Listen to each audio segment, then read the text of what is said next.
Good morning, everyone. We are convening the Committee on Labor and Government Operations. It is Friday, February 2nd, 9:30 a.m. in conference room 309. Just a couple of guidelines for our testifiers today. Testimony is going to be limited to 2 minutes in length per testifier. If you reach the 2-minute mark, we're going to ask you to start to conclude your testimony. Out of respect for the other testifiers coming after you, we ask that you try to keep your testimony to about 2 minutes or under. Because this is a morning committee, we have to adjourn for noon floor session. So if not all testifiers have the opportunity to testify, please know that your written testimony will be considered by the committee. If you are on Zoom, please keep yourself muted with your video off while waiting to testify. And again, mute yourself and turn your video off when your testimony is complete.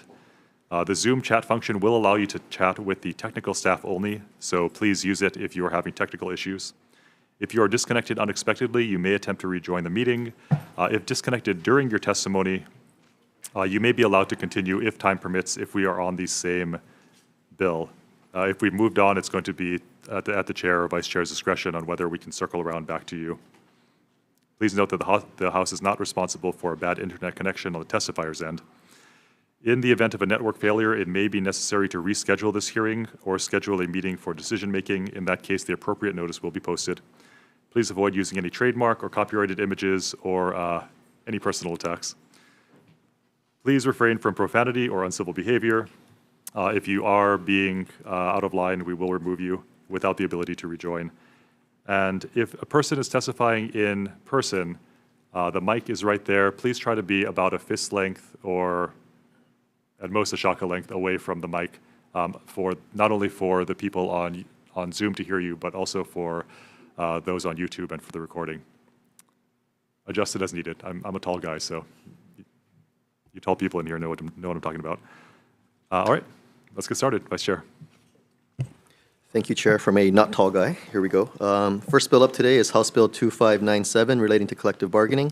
This bill transfers investigators of the Criminal Investigation Division, Narcotics Enforcement Division, Office of Homeland Security Division, Office of the Inspector General Division, and Sheriff Division of the Department of Law Enforcement, who are subject to the statutory law enforcement standards for the state law enforcement officers from Collective Bargaining Unit 13 into BU 14.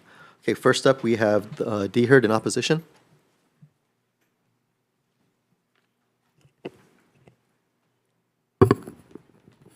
Good morning, Chair, Vice Chair, members of the committee. My name is Brenna Hashimoto. I'm the Director of the Department of Human Resources Development, and we submitted testimony in opposition to this measure. I'll just highlight a couple of the issues that we find with proceeding. First of all, according to Chapter 89.6, the bargaining unit assignment of positions is based on the duties and responsibilities of the position, not based on the organizational assignment. And that's important because we have we have investigators in 6 other state departments. So by putting only some of them in a different bargaining unit 14, we have the potential to create pay and benefit disparities in violation of the civil service merit principles. I'm available to answer any other questions you might have. Thank you. Okay, thank you, Director. Up next is Department of Law Enforcement in support.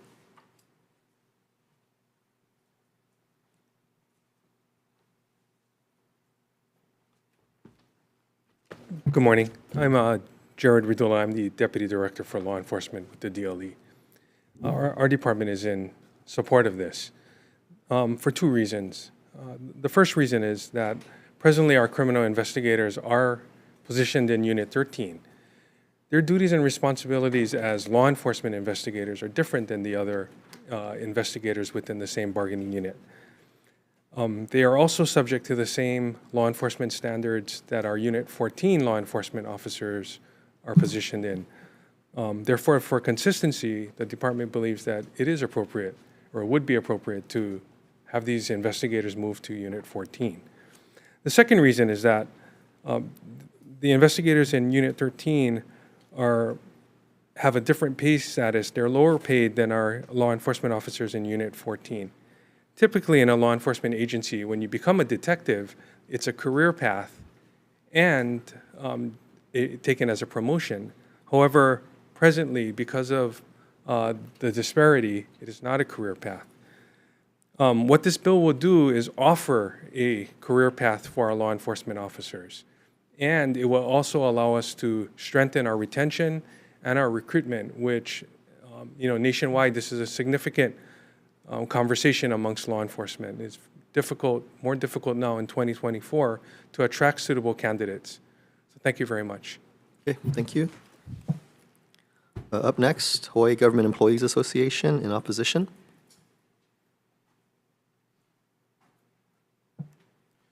Morning, Chair, members. I'm Randy Pereira, Executive Director of the HGEA. Please note that we've testified in opposition, but not taking a position on the merits, the pros and cons of the proposed move. It's our belief that the statutory responsibility for the determination of bargaining unit movements from one existing unit to another existing unit is the purview of the Hawaii Labor Relations Board.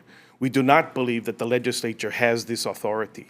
And as a result, we believe that DLE should petition the HLRB to achieve this. And at that venue, I should say, the issue can be debated.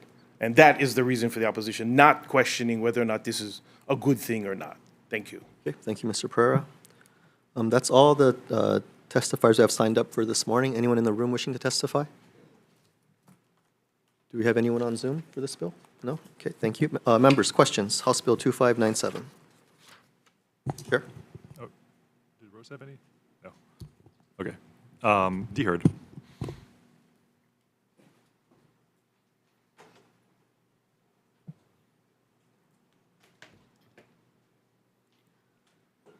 So I'm not sure if you read HGA's testimony, but it does seem to say that HLRB has the power to do this and not us. Do you have any Yes. opinions on that? That's our first point. I Okay. I don't want to speak for the Hawaii Labor Relations Board, but yes, when there's a dispute about a bargaining unit assignment, then either party can go to the Hawaii Labor Relations Board, and they will determine the appropriate bargaining unit. However, they are interpreting what is in statute. So if it is up to the legislature to determine the bargaining unit definitions, they're going to apply the standards that are set in statute at this point. Okay, and then With- I have just one more question. You said that we shouldn't, in D. Hurd's opinion, we shouldn't move them from 13 to 14 because it could create potential problems with the merit principle. Yes. But DLE is saying that the investigators already have a different pay scale than the other investigators in that bargaining unit. How's No, that? they're Okay. referring to deputy sheriffs who are in bargaining unit 14. So what they would like is a career path from the deputy sheriff classification into these investigator positions. Okay, so the investigator positions in both 13, or in 13 are all consistent with the same pay scale and everything like that? Yes. Okay. Right, and my understanding is that there are, I mentioned that there are 6 departments with investigators. So there are other issues related to collective bargaining that result when you move a certain group out. For example, although, God forbid, we would have to do a reduction in force, the placement rights are only within the bargaining unit. So if you have one group in another bargaining unit, then those jobs are not available for placements. So it creates other issues. And as well, I believe just fundamentally that the qualifications are different between the two series, deputy sheriff and investigator. One is professional, one is non-professional. Okay, thank you. Okay, members, any other questions? If not, we'll move on. Sorry, is HLRB here? Okay, just checking. Thanks, Vice Chair. Would have been nice. Moving on to the next bill, House Bill 2641. This is relating to appraisal management companies. Among other things, this reestablishes the appraisal management company registration program within DCCA. Up first, we have DCCA with comments. Can you come to the microphone just for YouTube, please, or for the stream?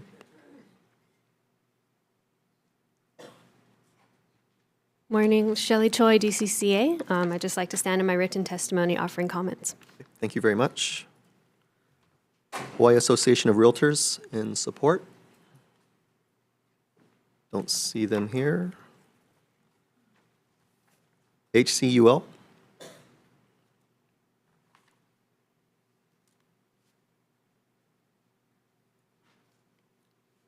Sorry, that's the Hawaii Credit Union League. Good morning. Stephanie support. Sakamoto on behalf of the Hawaii Credit Union League. We'll stand on our testimony and support available for questions. Okay, Thank you. thank you. Okay, on Zoom, do we have REVAA? Yes. Good morning. Good morning, Chair, Vice Chair, committee members. My name is Jeff Dickstein. I represent REVA, the Real Estate Valuation Advocacy Association. REVA is a national collaborative of appraisal management companies which offer residential real estate valuation services, including appraisal management and others on behalf of national, state, and local lenders. We stand behind our submitted testimony in strong support of the passage of HB 2641 to restore appraisal management company licensing in Hawaii. Currently, Hawaii is the only state without a current AMC licensing program in effect. Upon learning in September that the Hawaii AMC licensing program had been sunset, REVA did collaborate with Hawaii Financial Services Association, the DCCA, and other stakeholders to reestablish a federally compliant AMC licensing program. In addition to our support of HB 2641, REVA strongly supports the amendments proposed by REVA and the Hawaii Financial Services Association, Senate Bill 2728, which is not a companion, but was heard by the Senate Committee on Commerce and Consumer Protection on Wednesday, the 31st of January. It did pass with amendments which were proposed. I will be available for any questions if you need. Thank you for your time. Okay, thank you. Up next, also via Zoom, the Hawaii Financial Services Association. Mr. Dang. Aloha. Good morning, Chair, Vice Chair, and others present. Marvin Dang, the attorney for the Hawaii Financial Services Association. What this bill amendments do, and in my testimony, I propose various amendments on pages 3 and 4, is it aligns this bill with the Senate bill, which was heard Wednesday and which had amendments. The testimony today of DCCA has some concerns about the retroactive provision in this bill. That's in section 9 on page 63. What we're proposing is to, as I said, align it with the Senate bill, and that's why we're deleting sections 6 through 9 as we propose, and replacing it with new sections 6 through 10. If your committee amends this with the HD1, then the retroactive provision would be removed. The key things in this proposal are to use the Compliance Resolution Fund rather than the state general funds. This would also have an effective date where this program can be restarted again and have AMCs regulated again by September 30th of this year. That is a preferable date considering the fact that come this June, AMCs would not have been in business and regulated by the state for a year. So another 3 months to September 30th is what we propose. We'll be happy to answer any questions that you might have. Thank you. Okay, thank you. Let's see. Next via Zoom, Hawaii Bankers Association. In support? Present. Okay, thank you very much. Is there anyone in the room wishing to testify on House Bill 2641? Anyone else via Zoom? No? Okay, members, questions? Yeah, I've got a question. Rose, do you have it? Okay. Chair? For Mr. Dang, Yes. I appreciate the amendments that you proposed. Why did you propose replacing the appropriations language in there, though? I'm struggling to distinguish a significant difference between your proposed language and the language of the bill, other than maybe a future appropriation. Is that why you proposed that? Well, two things. The existing bill has monies coming out of the state general funds. When this bill was enacted back 6 years ago, when the program was enacted, monies funding this came from the Compliance Resolution Fund. With regard to how DCCA operates programs like this, the source is the Compliance Resolution Fund rather than the general fund.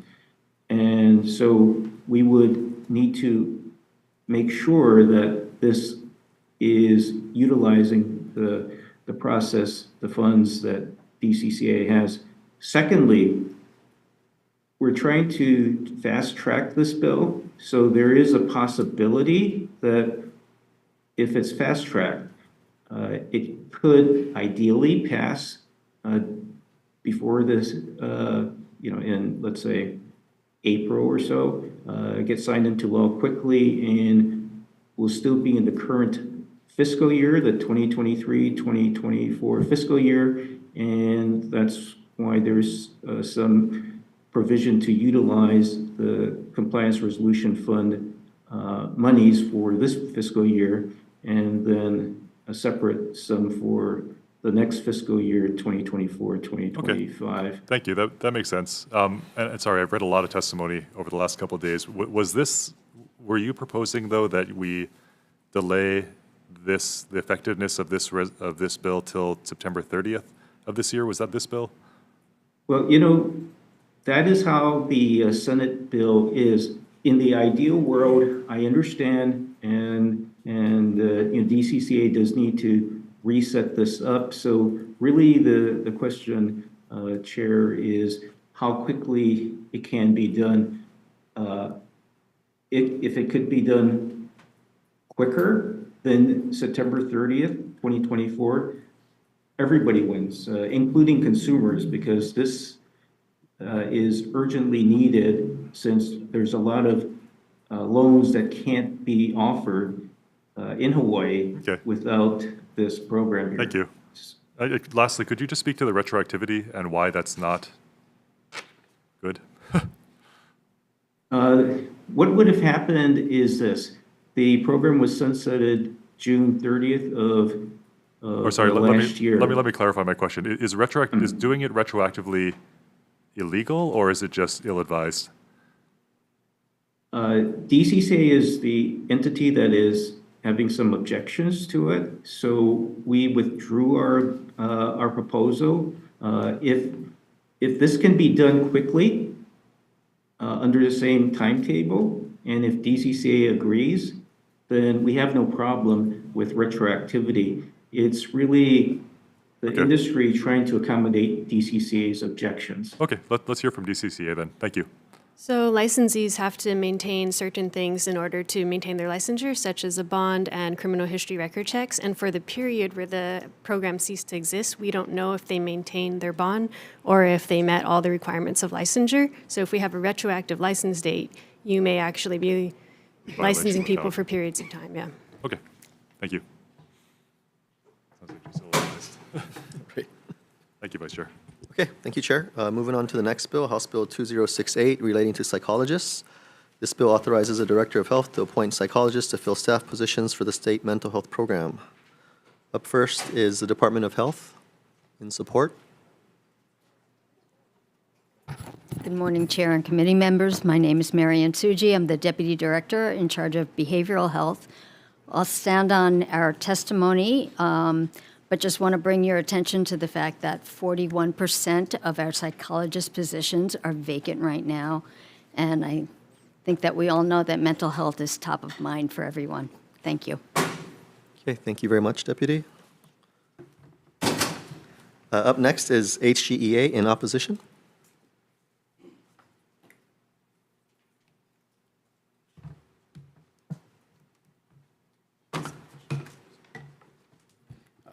Good morning, Chair, Vice Chair, members of the committee. Nui Sebastian with HGEA, standing on our written testimony in strong opposition, granting the Director of Health to appoint any exempt psychologist within the parameters of the bill. We raise serious concerns exempt employees aren't considered or aren't entitled to the protections of civil service employees.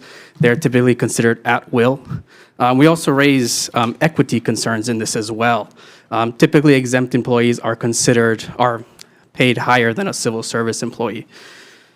For the director, to give the director appropriate authority to hire exempt psychologists for this, kind of brings equity both in pay and in job protections, even though both civil service and exempt psychologists may be doing the same job. Thank you. Okay, thank you very much. Is there anyone else in the room wishing to testify on House Bill 2068? Anyone on Zoom? Nope. Okay, members, questions? Sure. DOH, please. I want to know why. I mean, I fully understand and sympathize with the high vacancy rate, and I agree that these are very important positions. What is the reason you need them to be exempt, though? Why can't you go through the regular hiring process? We've been going through the hiring process, and generally it's been taking us 6 to 9 months to get lists. And by that time, other folks are scooping psychologists up, Kaiser, Queens, private sector. So if the hiring process was faster, you wouldn't need these exempt positions. Is that what I'm getting? Yes. Okay, so it's not pay, it's not anything else. It's the speed of the hiring process is Pay why is, you need. I mean, of course, pay is always, it's definitely an issue. Our pay is significantly less than what is being offered in the private sector. Okay, have you requested being able to review the applications yourself? We have. And what was the response from DOH? My understanding is that we're waiting to hear. How long ago was that? I'm not Weeks, sure. months, ballpark? I would say within the last couple of months. Okay. But this is not a recent problem, right? I mean, you didn't have 41% quit recently. How long has this been going on? There was an act back in 2016 that exempted the psychologists, and then a couple of years after that, it sunsetted, so everybody reverted back to civil service. And so it's just been kind of like a slow attrition since then. But, Okay. you know, in the meantime, we received additional psychologist positions. The needs have been growing, the demands are growing, especially right now with the needs over in Maui. So if you were able to, if DHERD were to approve you folks reviewing the applications directly so you could quickly call them back, you would not need this bill? Yes. Okay, thank you. DHERD?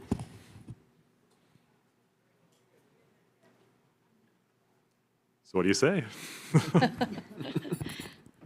First of all, I don't believe we have a pending request for delegation for clinical psychologists.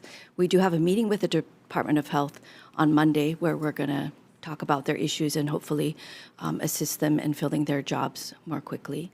I don't have any specific details about the issues around clinical psychologists, but I can certainly check with my staff to see where we are in the recruitment process. Okay, it does sound like this is an ongoing issue, especially with this position that I'd really like you folks to work on. If you do have a meeting on Monday with DOH, I'm more inclined to defer DM on this till next week Tuesday to give you a chance to meet with them and try to resolve this issue. I'm hoping that given the complaints that could hopefully be resolved just without this bill, that we could get that resolved without this bill. Because I know from your previous testimony, you said that they do have the ability to request and receive the right to handle their own applications. So Monday meeting, why don't we reconvene or why don't we meet either on Monday or you can come to the DM on Tuesday and report back to us what the result was. Sure. Thank you. Sounds great. Thank you. Thank you, Vice Chair. Okay, thank you. Members, any other questions? If not one, I have one for the Department of Health. Hi, Deputy. Have you pursued, or has there been any past efforts from either party to pursue like a shortage differential to try to narrow that gap between the We do have public? shortage So even differential. with that, it's insufficient. Do you know if that's going to be revisited to, perhaps? We're trying to revisit everything right now. Okay, fair enough. Thank you. Thank you, Deputy. I hear there's a meeting on Monday. You could bring it up then. Okay, thank you, members. We'll now move on to House Bill 2069 relating to the Department of Accounting and General Services. This bill permits DAGs to employ persons exempt from civil service and collective bargaining. Up first, we have DAGs. In support. Good morning, Chair, Vice Chair, members of the committee. My name is Muling Silliman, Deputy Comptroller. We submitted testimony in support of this measure, but we are also requesting for an amendment to the proposed language to correct a possible error here. The bill in its current form provides for the department to employ persons exempt from Chapter 76 and 89 across the board for all positions. That's not what we're seeking. We're looking for the discretion only to be able to exercise the authority for certain positions as needed. We have increasingly run into situations as we embark on these enterprise-level projects, the modernization projects, that from the implementation to the post-implementation of these business process transformation projects, that there are skill sets and expertise needed for positions to support the department post-implementation, that we don't find those things in the current civil service system. So as such, we are looking for the flexibility to allow the department to be able to move quickly to employ folks into positions requiring new and specialized skill sets that we don't have currently. Thank you. Thank you very much, Deputy. Up next, United Public Workers in opposition.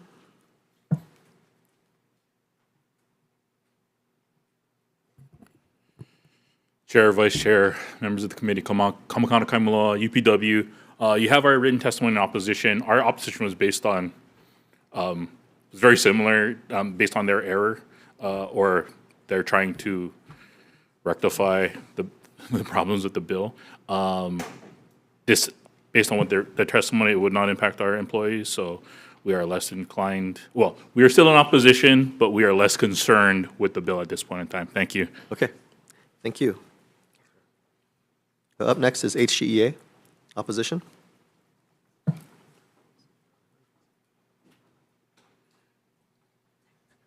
Thank you. Hearing DAGs attempt to amend what they're proposing, certainly we would echo the comments of UPW. And I'm rather familiar as a member of the board of Transform Hawaii Government that there is a need for the state to be hiring different individuals with different skill sets as they try to modernize our IT system.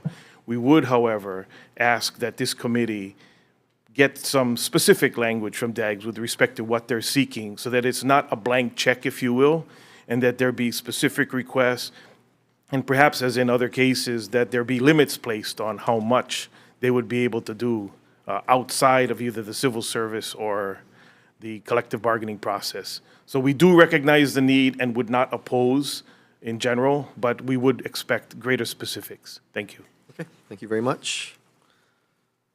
Is there anyone in the room wishing to testify on this matter as well? House Bill 2069. Seeing none, anyone via Zoom? No? Okay, members' questions? Chair? DAGs, please. We're going to need to get much more specific, I think. Your proposed amendment just says for certain positions. That's about as vague as it comes. I'm not even sure that's a real amendment, because for certain positions could mean literally all positions. Is it possible do you have any narrower language that you'd like to propose? We can certainly look into that. At the present time, we really don't know the specific types of positions. We are proposing this because from our experience from the prior payroll and time and leave projects, that the positions that were given to us, for example, the systems accounting positions, we were just not able to fill them. We could fill accounting positions, we could fill IT systems personnel positions, but we couldn't fill system accountants, and we attempted to re-describe them, and we ended up with accountants and IT positions. So that's an example of some of the difficulties that we've run into. And now that we're embarking on the new financial system, we see the need for Okay. that, but we Thank you. just don't know what they are now. And I think that's fair. I am more inclined to defer this measure at this time because we don't have any more specific language. But I tell you what, it is a double. So I'm willing to pick it back up if we can narrow the language. And like HGA said, put some kind of limits on it. If it's so vague that you cannot identify the positions, if we can create some kind of limiting language, that's what we need. But this language here that you propose is too vague, I think, to pass.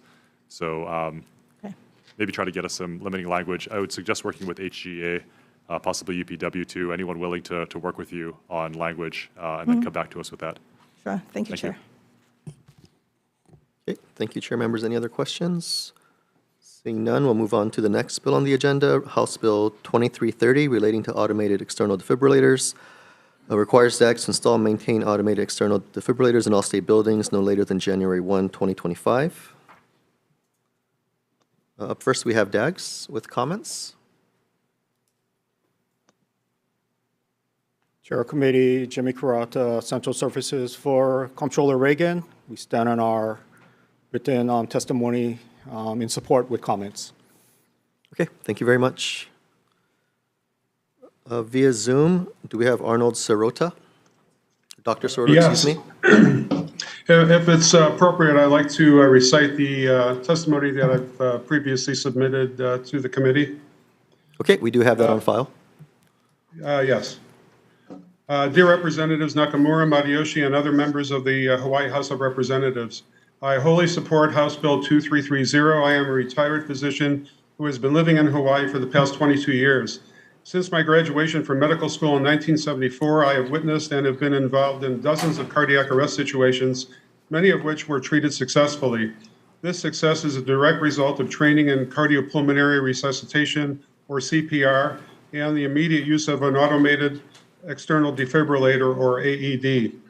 There is very little doubt that proper placement of AEDs and possibly other life-saving equipment and public education will save lives. This has been shown time and time again in multiple municipalities. Recently, this was demonstrated in the Hawaii County Council during a meeting last week when there was a cardiac arrest situation.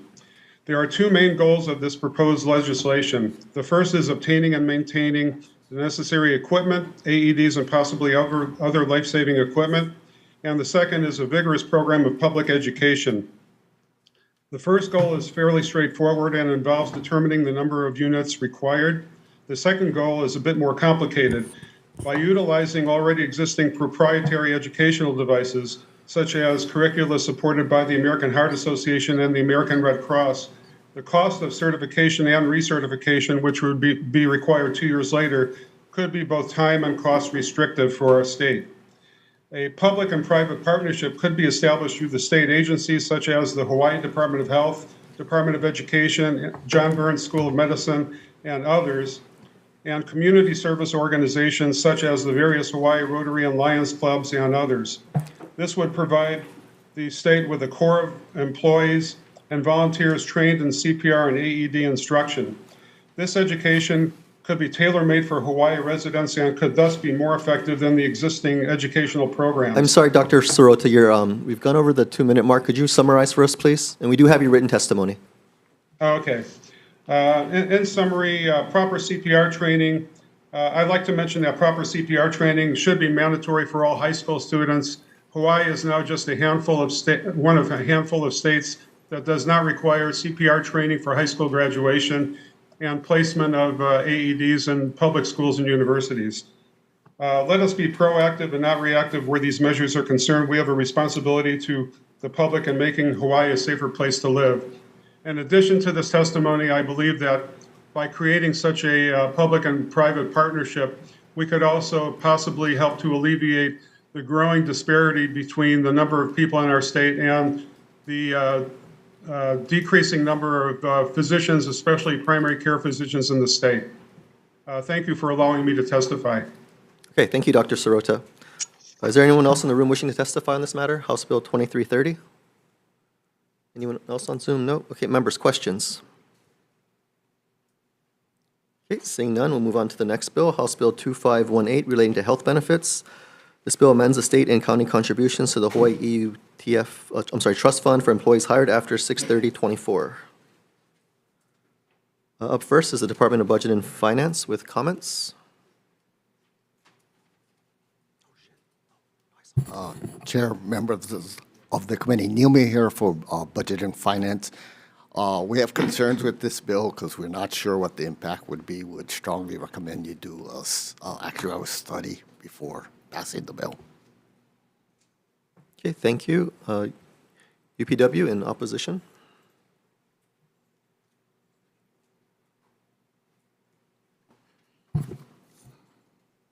Chair, Vice Chair, again, Kamakana Kaimala, United Public Workers, UPW. You have our written testimony in opposition. This, we've been talking about retirement benefits for the last couple of days.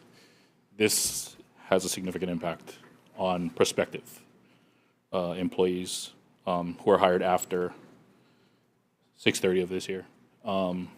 We believe this is moving in the wrong direction. Happy to answer any questions. Thank you. Okay, thank you very much. Is there anyone else in the room wishing to testify on House Bill 2518? Anyone else via Zoom? No? Okay, members, questions? Sure. BNF. This may not be the time and place for this discussion. It's going to get a little technical, and I know at least you weren't signed up to testify, so if you don't have the answer, just let me know. But under, I have faith, I'm just setting you up. HRS 87A-33, it sets a baseline from which the calculations have to be, it sets a mandatory payment, basically. And it seems like it's in conflict with one of the other sections in that same chapter, and that's why there seems to be an overpayment, is what I've been told. Is that happening or not? Yeah, it's a technical thing about where the thing is, what the amounts are under the formula and things. So I haven't been following this issue, and I think it'd be better if we have somebody who is more knowledgeable to get back to you on this. Okay, let me ask a more general question then, because I think we probably do need to amend 87A-33 subsection B if we're going to do this effectively. But if there is, under this subsection, an overpayment to EUTF, and we implement this bill as it stands now without adjusting that section, where would that overpayment to EUTF go? Would they give it back? Or how does that work? Well, right now, with regard to retiree health benefits and the costs, under the law that we have, all the public employers pays an ARC payment. It's generally just like the ERS. From this ARC payment, the EUTF makes payments for the retiree premiums as well as paying down the unfunded liability. So the public employers do not directly pay premiums. Right. I think we need to have this discussion offline, yeah. Okay. Okay, thank you. Any questions?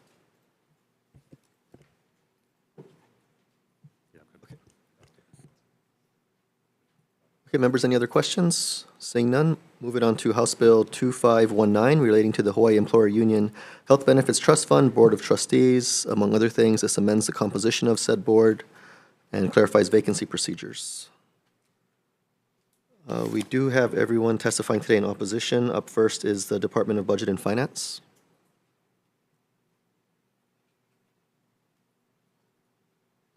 The department is in opposition to this bill, basically because the way it was set up initially is under the Taft-Hartley, so the employers and the union interests are equally represented, and they have to agree to move forward.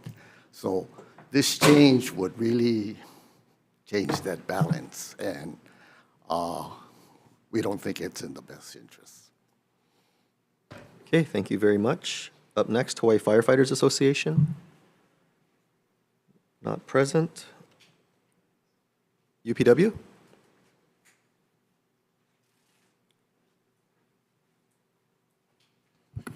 Chair, Vice Chair, members of the committee, again, Kamakana Kaimaloa, you have our written testimony in strong opposition to this bill.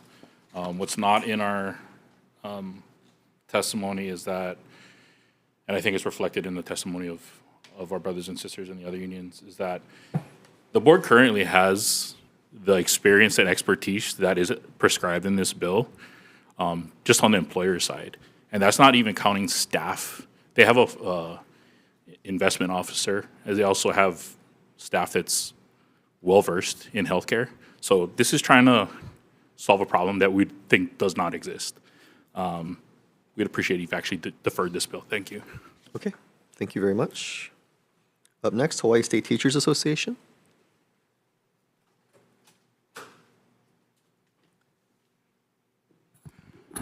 Hello, Chair, Vice Chair, Osatui, President of the Hawaii State Teachers Association. As you can see, the unions are in strong opposition to this. We are united on this front. This is a power grab to take away our voice at the EUTF board. It would reduce our say from 50% down to 37.5%, and silence the voices of tens of thousands of our members who rely on the EUTF for their health benefits. I sit on the EUTF as a trustee. I will say that it's very frustrating when we try to pass some things and the employer side says no, but we have equal say, because when things are coming down, the employee trustees also have the right to say no, let's not do this. And it is a fair balance. This is not the employer union community trust fund, it's employer union. So there should be employer reps and union reps, not these other outsiders. We don't understand why this is coming down other than some blatant power grab. We request you to defer this. Thank you. Okay, thank you very much. Up next, HGEA.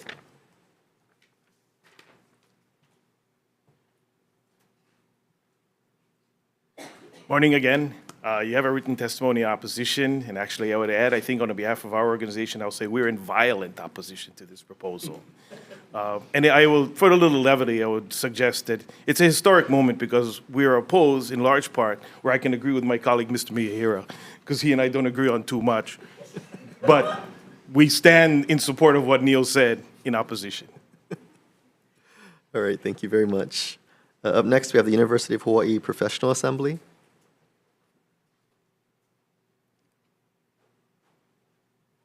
Good morning, Sarah Beamer for UHPA. We also stand in strong opposition. Thank you. Thank you very much. Is there anyone else in the room wishing to testify on House Bill 2519?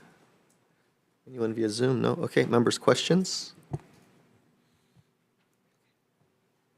Chair? I'll leave this open to either HGA or UPW. I'm wondering what you guys would think about if we put a non-voting member, one on each side, with the expertise on the board, whether that would be something you'd want. I mean, I guess I know UPW already believes that there's the expertise available. Maybe I could hear from HGA whether a non-voting member might be more palatable for this.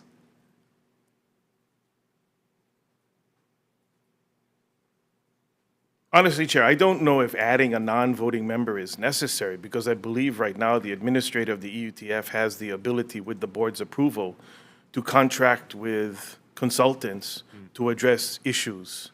And they do. So they've retained Siegel, for example, over the years to provide counsel to them on how things should be done. So I'm not so sure what the purpose of having such an individual on the board would serve. And I think also would agree that to a great extent we rely upon the expertise of the EUTF staff where necessary. I would think maybe, and I'm not necessarily seriously entertaining this notion, but when EUTF hires a consultant, they're supposed to be more neutral. Maybe you folks need experts on either side on a non-neutral basis advising you as well. I don't know if that would help or not, though, or if that would be beneficial. Well, I assure you, I think, and I think the fact that all 6 of us are here present today would attest to the fact that if we were seriously concerned about the direction that any particular vendor was taking and we thought it was unfair, you bet we would pool our money to hire somebody to counter that.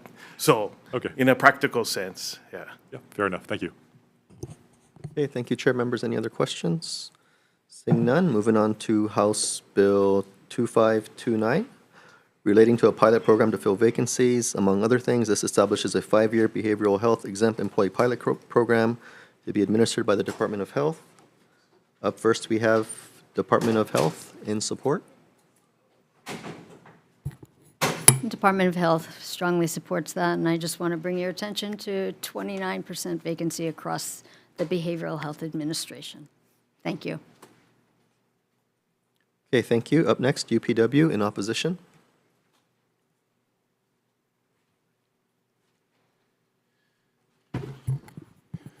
Chair, Vice Chair, members of the committee, again, Kamakana Kaimalo, UPW, you have a written testimony in opposition.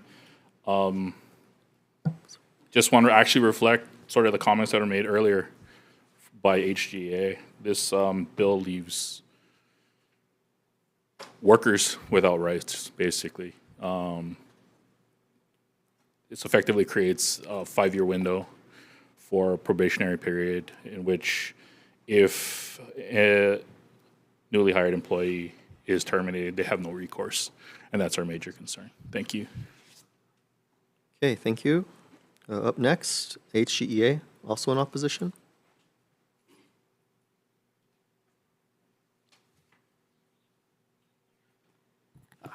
Good morning, Chair, Vice Chair, members of the committee. Nui Sabas with HGEA. Standing on a written testimony in strong opposition. I won't reiterate the comments that I made for HB 206. However, I do want to raise a question real quick. We appreciate the intent of concurrently converting these exempt employees into civil service.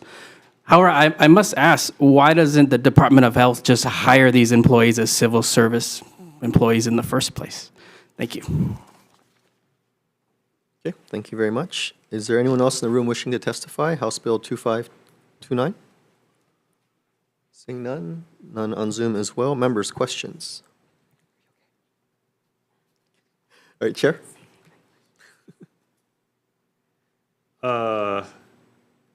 Department of Health again. I think you know what's coming. Why are you doing this? Is it to avoid? Is it a hiring delay? The length of time Okay. it takes right now to hire somebody. You know, we go through the civil service route. It's we need to get lists, and by the time we get the lists, folks have moved on. So you don't mind hiring these as civil service positions? It's just the Correct. length of time that it takes to hire? Yes. Okay. Fortunately, I hear there's a Monday meeting. Yes. Will this be coming up in the Monday meeting? Yes, it will be. Okay, have you made a request to DHERD to review these applications directly to cut that time down? So we will make sure that that's reiterated at the Monday meeting. Okay. DHERD, do you guys want to jump in, comment? Oh, hey, we got an agreement. You don't even need to go Monday. This is Look great. at that. Thanks. Okay. Thank you. Yeah, thanks, Vice Chair.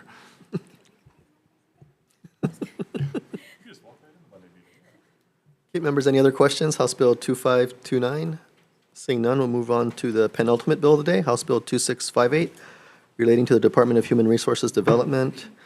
This bill repeals a requirement that the DHERD director must submit a report to the legislature before reclassifying and abolishing vacant positions within state departments and agencies that are under the jurisdiction of DHERD. The only testifier today is DHERD in support.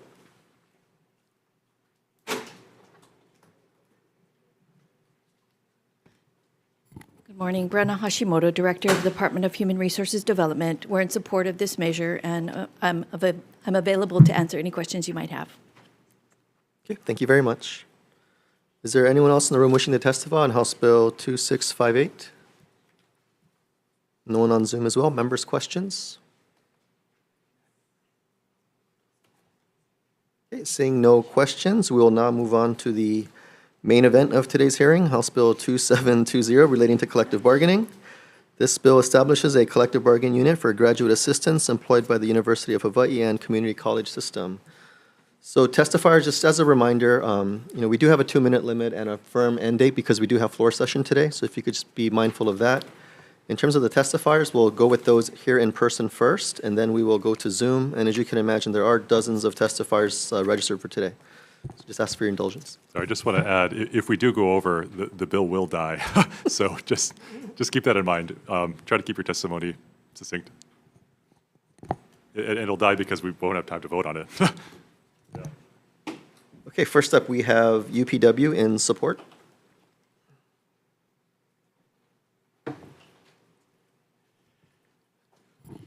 Chair, Vice Chair, members of the committee, Kamakana Kaimaloa, UPW. You have our written testimony and support, and thankfully this is the last testimony in front of this committee this week. So we will leave it at that. Thank you. It's great seeing you too. Okay, up next we have the University of Hawaii with comments.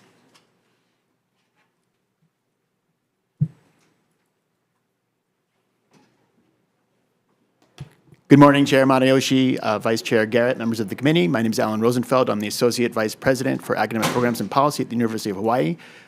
University stands on its written testimony, which is that it deliberately does not take a position on this bill. Thank you. Okay, thank you. Up next, Hawaii Nurses Association in support. Aloha, Chair, Vice Chair. Alex Miller for the Hawaii Nurses Association. We stand on our written testimony in strong support of this bill. Thank you. Okay, thank you. Up next in support, HSTA.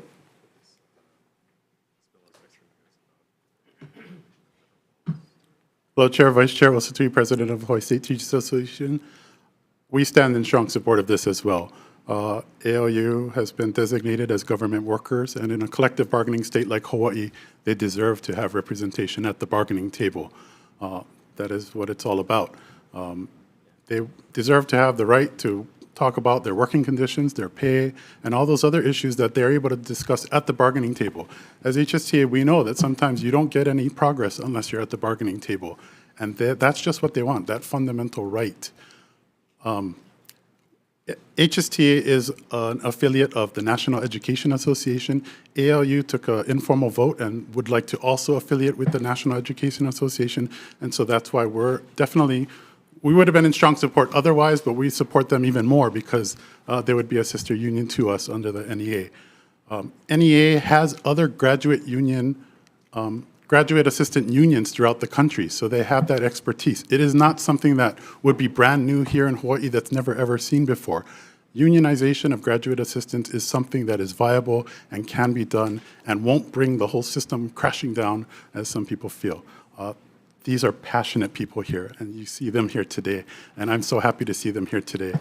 But when some people talk about, they're passionate now, but they might not be passionate later, that could be said about any union. When they were passionate when they were getting started, but we shouldn't have them because someday down the line they might not be as passionate. That's just not an argument that should be made. Again, we are a collective bargaining state. Let's give these folks the right to collectively bargain. Thank you. Smile.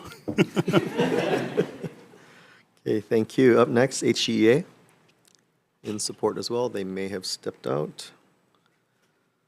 Academic Labor United. Ms. Sue? Aloha. Thank you, Chair Matayoshi, Vice Chair Garrett, committee members for this opportunity to testify, and thank you all, our allies, for showing support. My name is Kai-Ching Su. I'm a first-year PhD student in the Political Science Department and working and studying at that department. And today I'm representing Academic Labor United, or ALU, as the Political Education Chair.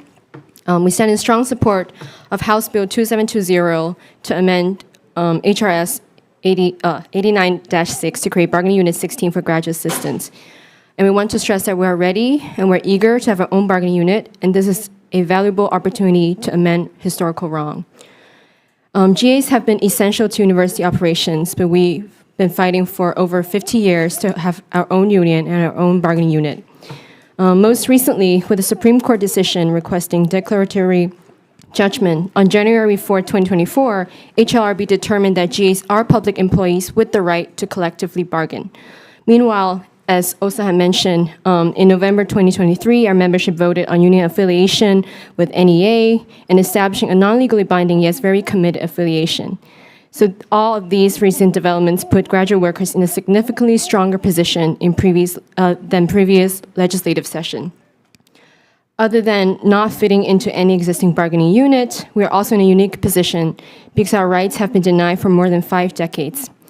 Having our own bargaining unit is the most effective and fair way to catch graduate workers up with our fellow public employees in Hawaii. We are grateful for HGEA for showing this support and for UH faculty members from UPA who will be testifying later. Our union is ready to manage our own bargaining unit. ALU is a structured and flexible union with our own bylaws as well as active finance, communication, political education, international students, gender equity, and general grievance committees. This year, we also formed a Constitution Revision Coalition to update our bylaws. Our organizing committee has structures and liaison roles in different colleges and departments resembling the stewards of a typical union. We also have an organizing chair at Hilo. Currently, more than 700 graduate workers are active members of ALU. That is 50% of all GAs. We're continually working to increase involvement and organize other UH campuses, such as Hilo. I'm sorry, could you summarize, please? Yes, sorry. I think what I'm trying to say is, even without recognition, our members have been organized, and we've been able to support our members. And if there's any doubt in terms of recruitment or commitment, I myself is a first-year student, and I was in the executive committee for less than 6 months. And I think for all of us here, this testifies how both old and new members are ready and eager to take on this task. It's been 50 years. We're in strongly support of this bill, and the time is now. Thank you. Okay, thank you. Up next is Local 5. Are they here today? Oh, please.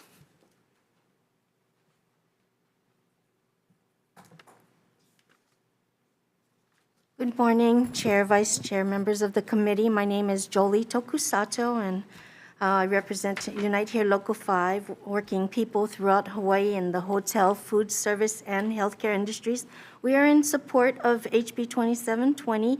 As a union established in 1938, we are acutely aware of the benefits unionism will have on UH graduate students' workers' lives. We believe unions through collective bargaining provide safer, better working conditions, good wages, affordable health care, job security, dignity, respect, and many other benefits for their members as well as the community. Graduate student workers are a vital part of Hawaii's educational system, and they deserve the right to unionize in the way they see fit. Thank you so much for the opportunity to testify. Thank you. Okay, thank you. Okay, now we're transitioning to people testifying in their individual capacity here in the room. Let's see, Victoria Assad.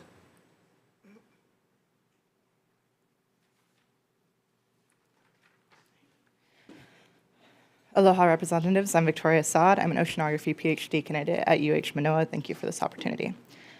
ALU has been organizing graduate student workers since its founding in 2016. In November 2023, to formalize our union with more training and support, we voted to affiliate with an existing union, NEA.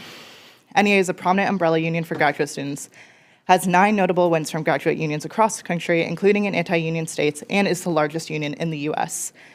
Since then, ALU has gained the full support of NEA and its local HSTA.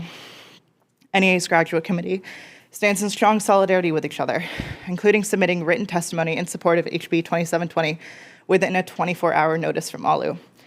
NEA has experience with and has offered to supply us with documents and guides on how to establish ourselves with nonprofit status. We've been offered the opportunity to see budgets from other graduate unions to understand overhead costs and due structures after full legal affiliation. ALU is not alone in this journey and has the strong support of NEA and its locals. HSTA has been instrumental in navigating the unique landscape of union labor and politics in Hawaii. ALU has gained their full support and been offered advice from decades of experience. Osatui, HSTA president, and Laverne Moore, HSTA lobbyist, have been critical in helping us facilitate meetings with the legislator. Laverne was at our General Assembly last week and shared her insights how, like ALU, HSTA began as a group of workers coming together to fight to improve their working conditions, and how they have grown into the powerhouse of a union that it is today. We know working side by side with HSTA will only strengthen ALU. ALU is not alone in this endeavor, and graduate assistants deserve the right to collectively bargain for a living wage. There are far too many stories of GAs working 20-hour-a-week paid teaching assistantships in addition to spending over 20 hours a week on research we are not paid for, and still not being able to make ends meet or have emergency funds. I myself have gone through this. On May 31st, 2022, my father passed away. He was broke. My younger sister was 12 days away from graduating college and in the midst of finals. My older sister was estranged and my parents were divorced. I was then left responsible for the organizing and financial burden of memorial and burial services. I was 24. On my GA salary, I would not have been able to afford any of this if it was not for my community coming together in a GoFundMe or for the savings I had from pre-GA ship days, no service or burial would have happened. No GA, let alone employed person, should have to go through this. I ran for ALU Secretary Treasurer position to ensure that no GA is left without salary for an emergency fund or support for paid leave. I was alone in my experience, but ALU is not alone in this fight. And with our commitment and ally support, including NEA and HSTA, graduate assistants are ready. The time is now. Thank you. Okay, thank you. Up next is Lily Fisher.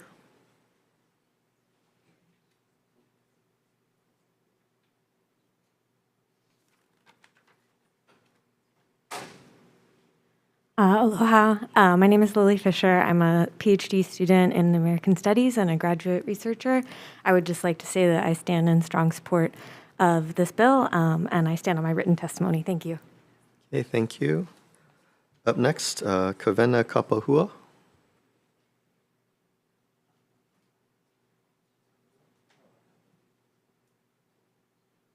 Okay. Up next is Sarah Maria Sastamoinen. Excuse me for butchering your last name. Aloha and terve. Thank you, Chair, Vice Chair, and members for being here today. My name is Sara Maria Sastamonen. You did great with the pronunciation. I'm a third-year PhD student at UH. I've been a GA almost my entire time there, except the first semester since I was off island during COVID. I wanted to talk a little bit about what being a GA is like. So I've been both a research GA and a teaching GA. I was first a research GA, which meant when something came up that I needed to negotiate with my bosses, I was a research GA for another department for public health, even though I study in political science. So there was like no formal process that I could do. I had to have my advisor in political science try to help me navigate some ethical concerns with research. And I think that's one of the reasons why we really need our own bargaining unit, because it doesn't make sense if we get put into existing ones with our bosses where those are the grievances that we're trying to address. Now I'm a teaching TA, so this is my 4th semester teaching. I've taught tons of our undergrads. I've been really lucky. Some of them come back to my classes, and they've taken 3 different classes with me, so that's exciting. In my written testimony, I included excerpts that they put in my course evaluations. Our undergrads love having grad student TAs, so they're really supportive of us. I'm really lucky I've had my own undergrad students ask me how they can support our unionization efforts. They've submitted written testimony, but I think that's something that we don't often get to discuss, but our undergrads would also like us to be unionized. My students know that I make less than $22,000 a year teaching them. I work 2 other jobs. I've always had to work 2 other jobs, so I work 45 hours a week, and then I do my own research. And then I'm in classes, and I'm preparing for comprehensive exams. I think that's really unsustainable. I would love it if I could just have a GA-ship that could pay for me to have food, healthcare, pay for rent, all of these normal things, instead of needing to literally have 3 jobs and do the thing that I'm here for, which is to get my PhD. So I wanted to just echo everything that folks have said today. We're happy to respond to any questions, and thank you to all the support that we have, including from our faculty and from our undergrad students that we serve. Pasiwan mahalo. Okay, thank you. Up next, Charles Addy. Addy? Morning, Chair, Vice Chair, and other members of the committee. My name is Charles Addy. I'm a PhD student at the University of Hawaii, Department of Oceanography, and I stand in strong support of the House Bill 2720. Thank you very much. Okay, thank you. Up next, Shannon Polmaikai Hennessy. Aloha kako, I'm Shannon Polmaikai Hennessy. I was born and raised in New Valley. I'm a first-year PhD and Kanakamali student. I am in strong support of House Bill 2720. Mahalo. Okay, thank you. Up next, Miles Ruskowski.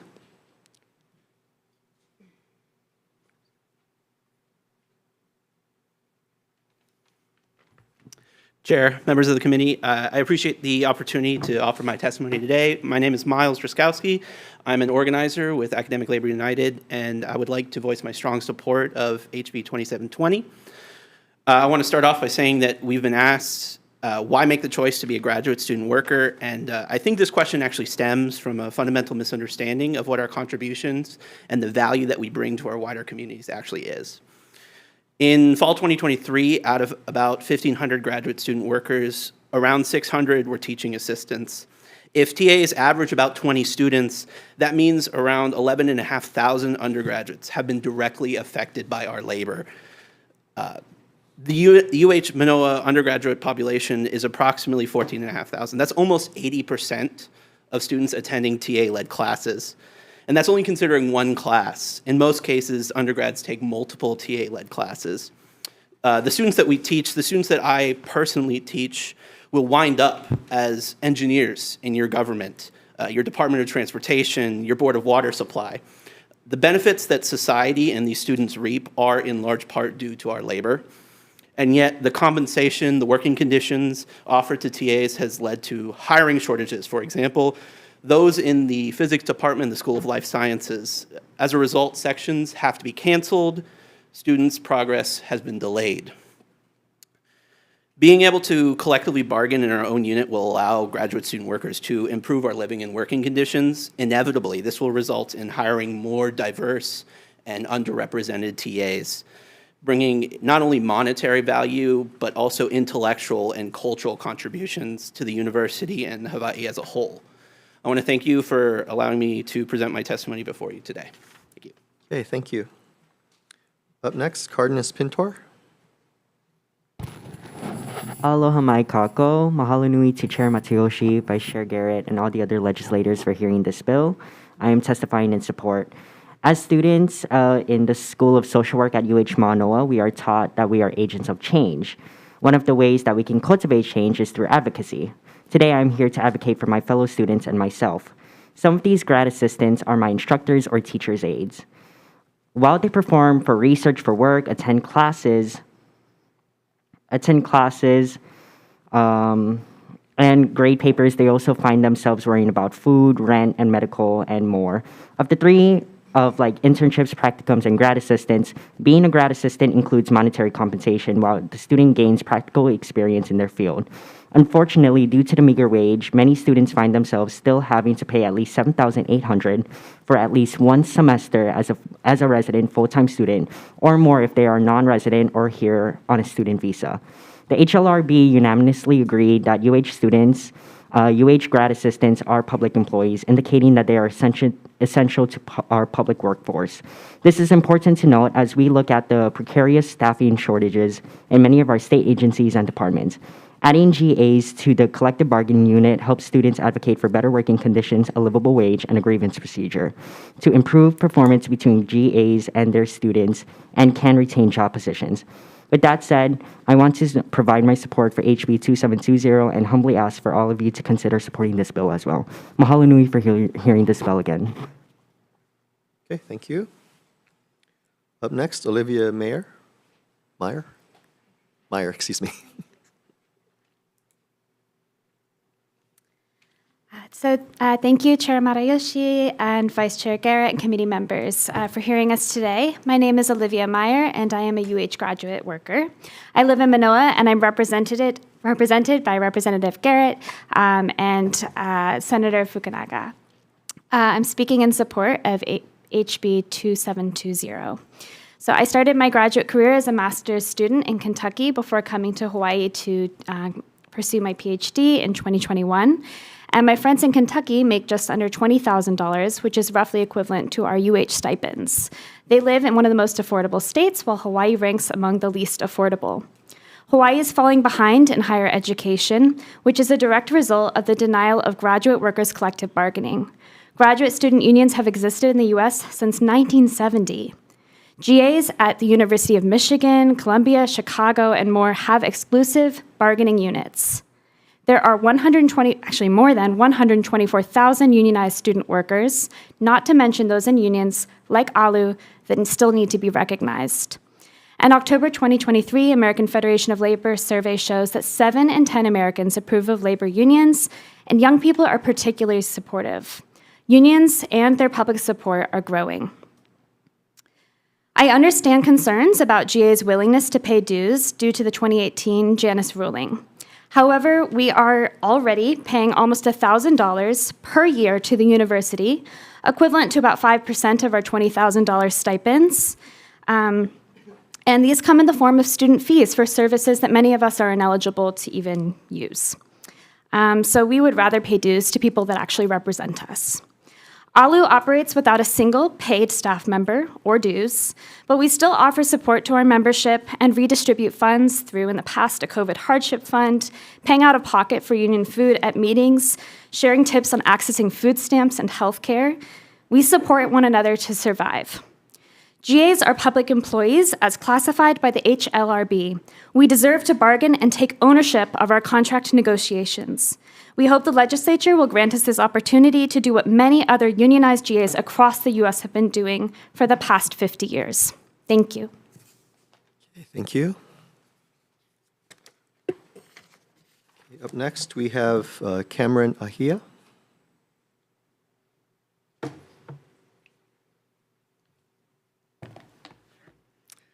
Aloha mai kako o Cameron Mahealani Ahia ko Uinoa no Maui Maiao. My name is Mahea, and I'm here to support House Bill 2720. I've been with ALU since its formation in 2017. As a graduate worker, I've been an instructor of record for over 15 classes in both the English department and the Women, Gender, Sexuality Studies department. As an English TA, or as an English graduate instructor, we were responsible for teaching literally 70% of all undergraduate 100 and 200 classes at that time. And so our work is invaluable as instructors. I serve as the ALU grievance chair. The general grievance chair in this role, I've heard untold stories of grief.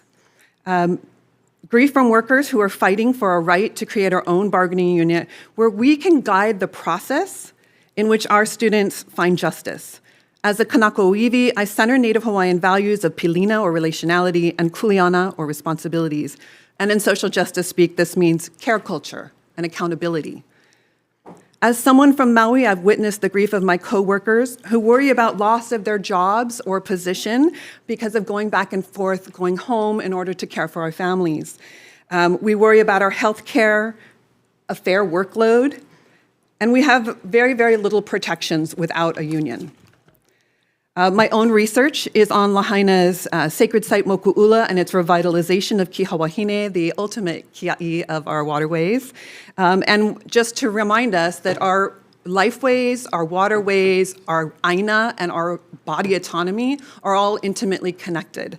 And so I bring that up because as the grievance chair, one of the largest number of grievances in graduate unions is gendered and sexual violence. Yes, we have Title IX, but justice is often not found through these systems, and we believe that a collective bargaining unit would allow us to help facilitate that process with care culture. By having our own collective bargaining unit, we can transform and make a safer campus for all students and all workers. By centering at the PICO, those voices most harmed, most marginalized, silenced, and forgotten, we can collectively work for the whole worker well-being.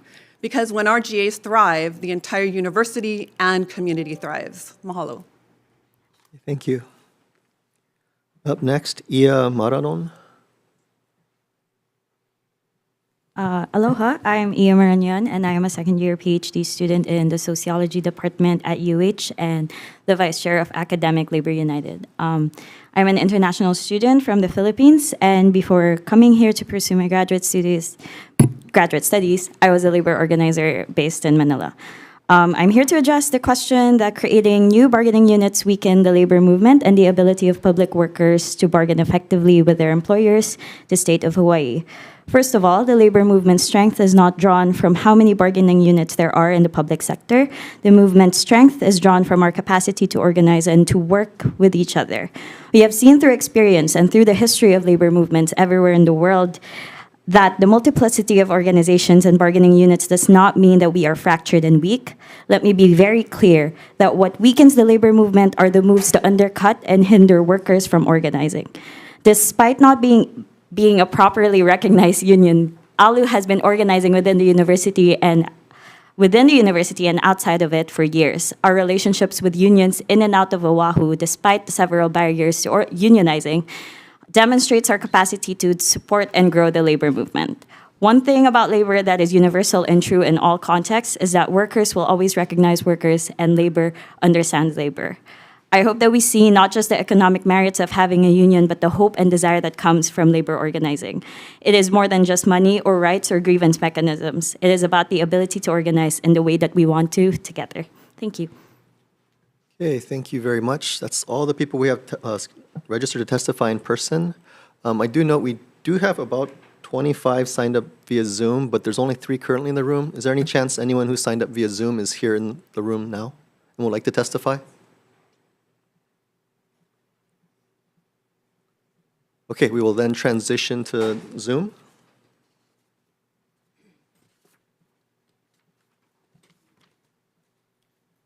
Up first is the National Education Association in support.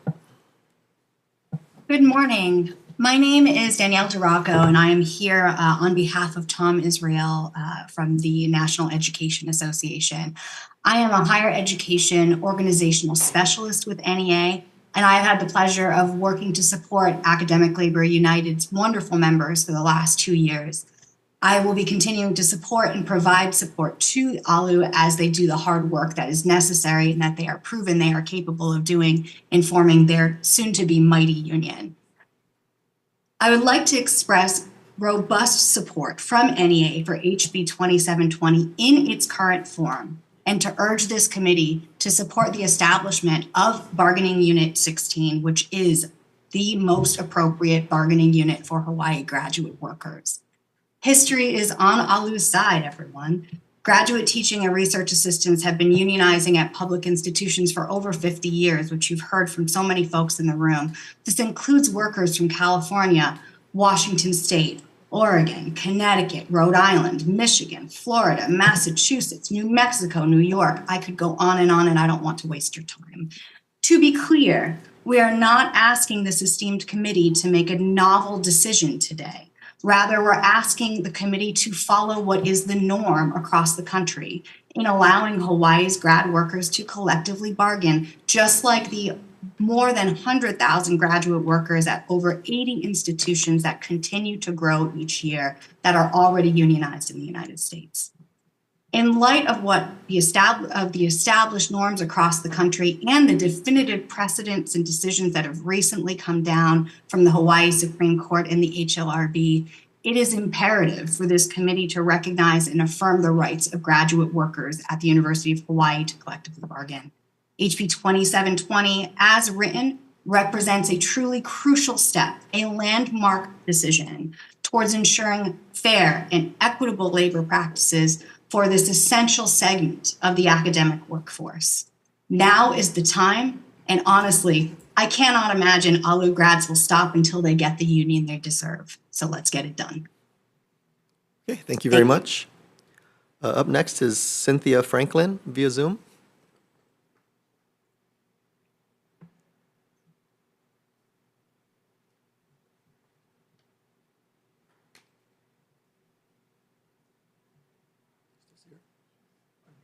Good afternoon. My name is Cynthia Franklin, and I am testifying in full support of House Bill 2720. I'm a professor of English at the University of Hawaii at Manoa.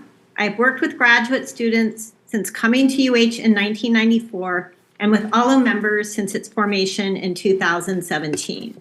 As I think has been evident today, their organizing has been principled, impressive, and inspiring. It is imperative they have a union of their own that allows them collective bargaining rights. When I was a PhD student at UC Berkeley, I was part of graduate students' efforts to unionize. I did so because it was almost impossible to make ends meet under poor labor conditions. Healthcare, sick leave, semi-fair pay, protection from some kind of unscrupulous practices on the part of faculty. These were all things we needed and deserved as workers, and so we could succeed as graduate students. Decades later, conditions for graduate students have worsened. They are particularly bad here. Everyone who goes grocery shopping knows this. Everyone who pays rent or utilities or has bought a house or a condo knows this. Imagine trying to live on just over $20,000 a year. In addition to the right and need to be able to bargain for fair pay, graduate student workers need protection from workplace abuses in ways that Ahia has noted today.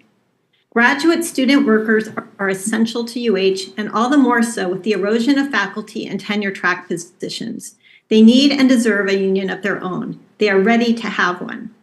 This bill specifies the creation of a new bargaining unit, and this is critical. For student workers to be part of Unit 7 or 8 poses a direct conflict of interest.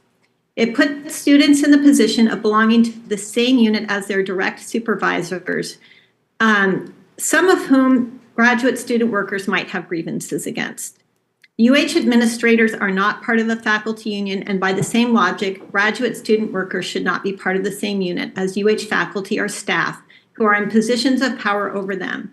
Unit 13 does not cover teaching positions. All three of these units also have very different working conditions. Graduate student workers need and deserve a union of their own.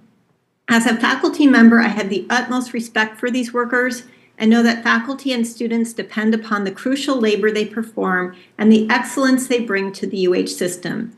Passing House Bill 2720 is the fair and right thing to do. Thank you. Okay, thank you very much. Next is Elizabeth Colwell. Colwell, excuse me. Thanks so much for the opportunity to testify today. My name is Elizabeth Colwell, and as a professor and as the chair of the American Studies Department at UHM, I am here to express my full support for HB 2720.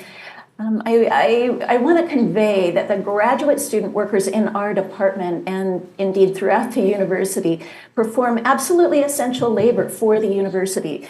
As you've heard, teaching independent discussion sections in large lecture classes, conducting research, teaching their own lower division and upper division courses that are absolutely essential to undergraduate education.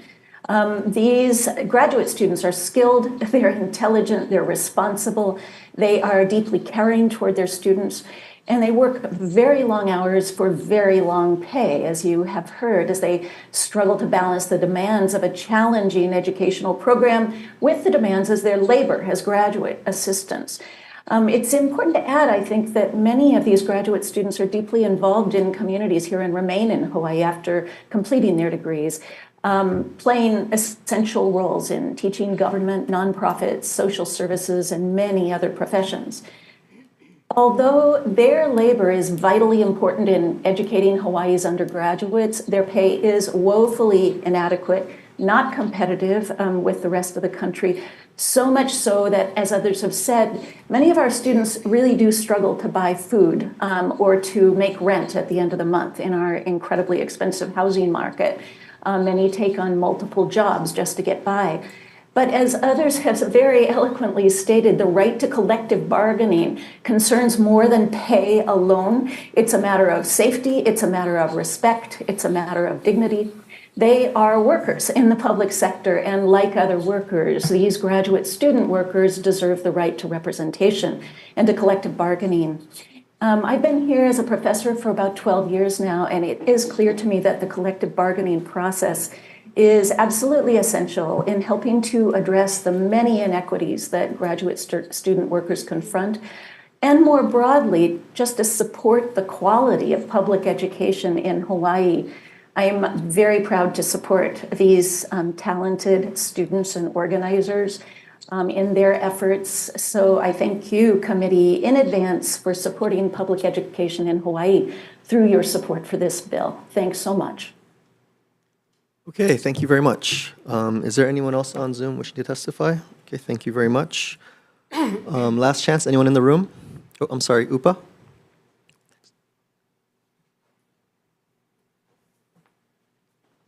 Good morning, Chair, Vice Chair, members of the committee. Sarah Beamer for UHPA. I apologize that we didn't submit any written testimony. UHPA is in support of the graduate students' right to collectively bargain. We continue to believe that BU7 is not a proper fit for them and feel that it's appropriate they have their own bargaining unit. Thank you. Okay, thank you. Aloha Chair, committee members, Kevin Kapahua, LWU Local 142. We stand on our written testimony in strong support of this bill. I myself was a graduate worker at one point, so I know the struggle of being on food stamps and not making enough. Our union recognizes the right of all workers to collectively bargain, especially under Hawaii state constitution, which guarantees public employees that right. And as you know, the HLRB ruled that graduate workers are, in fact, public employees. And so this bill really is necessary to ensure that their rights are not violated. Thank you so much. Okay, thank you. Yes, please. If you could just identify yourself. Kahala Johnson. Aloha mai kako, maiong buntag. My name is Kahala Johnson. I'm the Gender Equity Chair of Academic Labor United's Gender Justice Committee. I'm a Kanaka Maoli, Bisayan, Chinese descendant of working class union families from Lahaina and Wai'ehuan, Maui, and today I'm testifying in support of House Bill 2720. As survivors of ongoing, I'm also a survivor of sexual abuse. I wasn't going to put that in there, but it's appropriate. As survivors of ongoing labor exploitation at the university, our workers face unique difficulties whenever they challenge gendered and sexual harm at UH, an institution where unionized students work under unionized faculty for the same employer. Currently, we lack both the protective tenure of our professors as well as access to accountability processes independent of our bosses, leaving our workers who report harm vulnerable to arbitrary dismissal and forcing us to appeal for justice from the same institution which exploits us. With all due respect to all the other wonderful unions who are supporting us today, I want to affirm what they also probably affirm as well, that no other collective bargaining unit is currently equipped with the intersectional protocols capable of addressing the full spectrum of our members' needs as students, workers, and survivors. What we need is a refuge. What we need is a sanctuary. What we need is a unit and a union that is a pu'uhonua. ALU's recognition as an exclusive representative over our own unit is crucial for raising such a refuge for our workers at UH. HB 2720 would allow us to build our union as a pu'uhonua, where we can provide our members survivor-centered, trauma-responsive, harm-reductive care and accountability, while ensuring that we work to abolish the roots of white supremacy, settler colonialism, and capitalist patriarchy, which hurts us all. I call on the committee to endorse HB 2720 in solidarity with the survivor workers of ALU who are seeking a sanctuary for ourselves. And I close by saying, ke ka ia ke kahi ho'okahi ke ka, ola ka na e kako I ke ka ko'o. A harm to one is a harm to all. So help us build the sanctuary we need to protect and heal our workers. Mahalo. Thank you. Anyone else in the room wishing to testify? Last chance. Yes. Second time?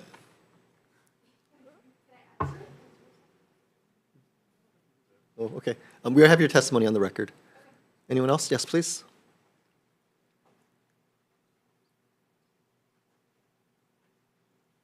Aloha mai kako. My name is Donovan Kamakani Albano. I'm a Mahu Kanaka Maoli from Kalihi Oahu. Just wanted to say and reiterate my support for House Bill 2720. Mahalo. Okay, thank you. Anyone else?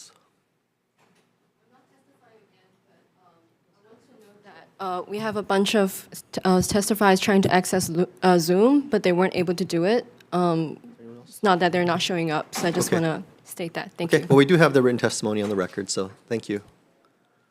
Okay. Members, questions? Rep. Capella.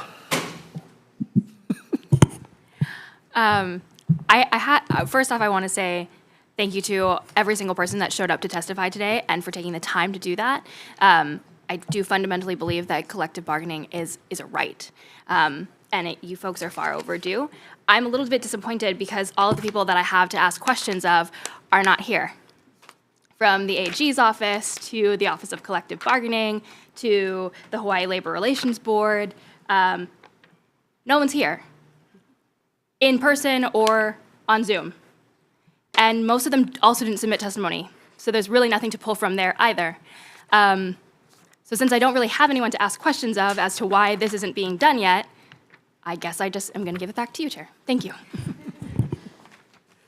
Okay, thank you.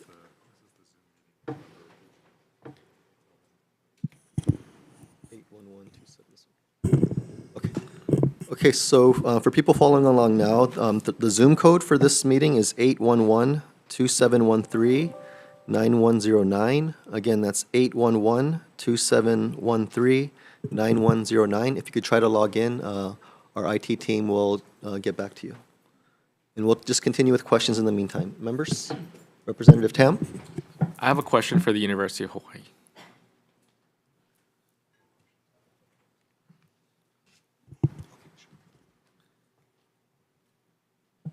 I know that in 2023 we saw an increase in enrollment rates, correct? Yes, overall, across the university in fall 2023, the enrollment was up at the majority of the campuses as well. Yes, compared to fall 2022. Yes. And that includes graduate assistants? I Or have graduates? the numbers here. I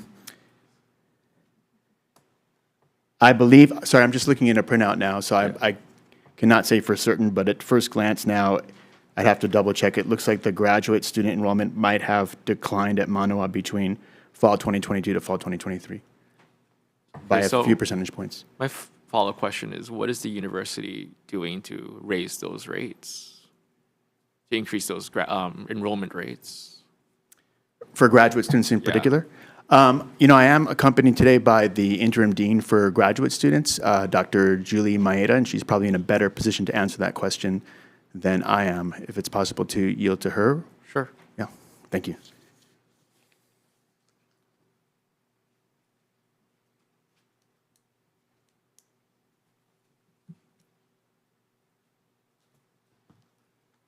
Hi. Hi. Could I just answer your? Yeah, go ahead. In general, the graduate programs are, they do recruit. The faculty go out, they recruit at conferences. We go to local graduate fairs, or I do. But it's largely the graduate programs that recruit themselves based on the reputation of the faculty and the reputation of their programs, in addition to the trips that they make to the continent as well as abroad to recruit students. Okay, thank you. That's all the questions I have. I have one more question later, but I'll yield to someone else before I ask the next one. Oh, okay, I'm sorry. Yes, follow-up, Representative Capella. To the university, I'm not sure either one of you would be the best person to answer. There was an earlier testifier, I believe Ms. Myers, who mentioned that they're paying $1,000 to the university in student fees, that oftentimes they're not even using the things that they would be paying for within that $1,000. Is there a reason that they're being asked to pay that if they're not using whatever it's being paid for? The fee per semester is $451 for graduate students, so it's about $900 a year. Those are mandatory fees that all graduate students, and actually all undergraduate students, are required to pay, unless they are in an online-only degree program. Then there are it's different fees for them because they're not on campus if they're completely online. But for those on campus, the fees include student government. Actually, I should.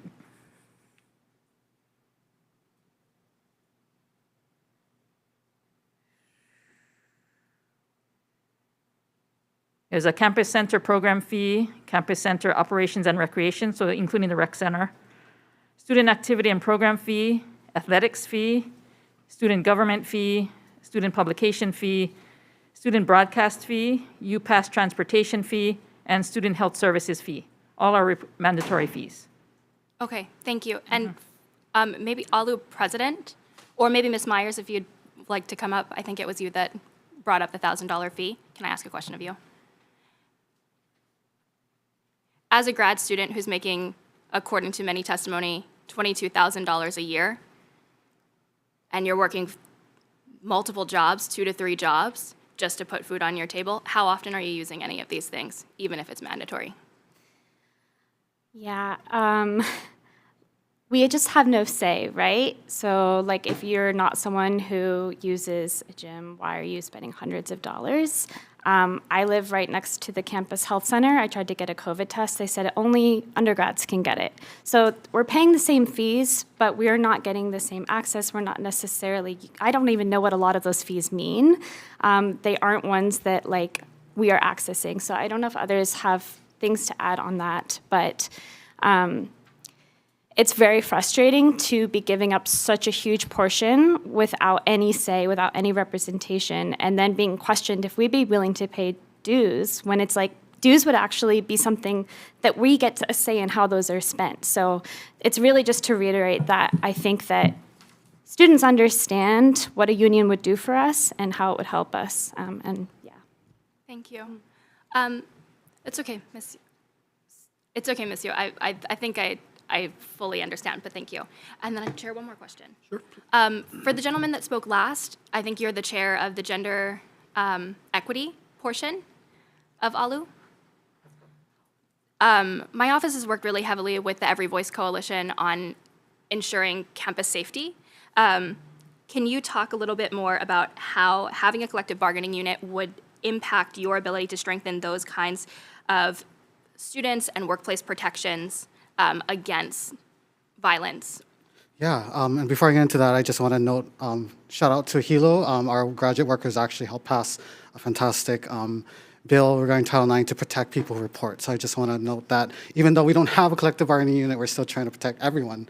Having a collective bargaining unit would allow us to, for example, for UPA actually has the capacity to step in and do kind of a check-in whenever a Title IX runs through. That's the interim policy currently.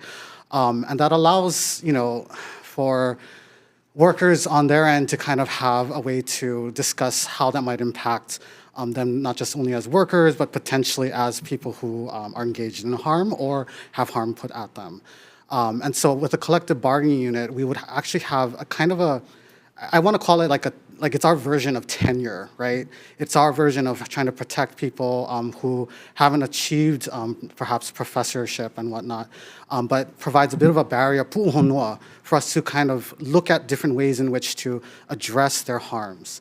We're doing that now. We're survivor-centered. We talk to our fellow workers about how we can help them despite the lack of having a collective bargaining unit. Having our own unit would give us a little bit more political, perhaps even legal power to be able to do that more effectively. Okay. Thank you. Thank you, Chair. Mahalo. Okay, thank you.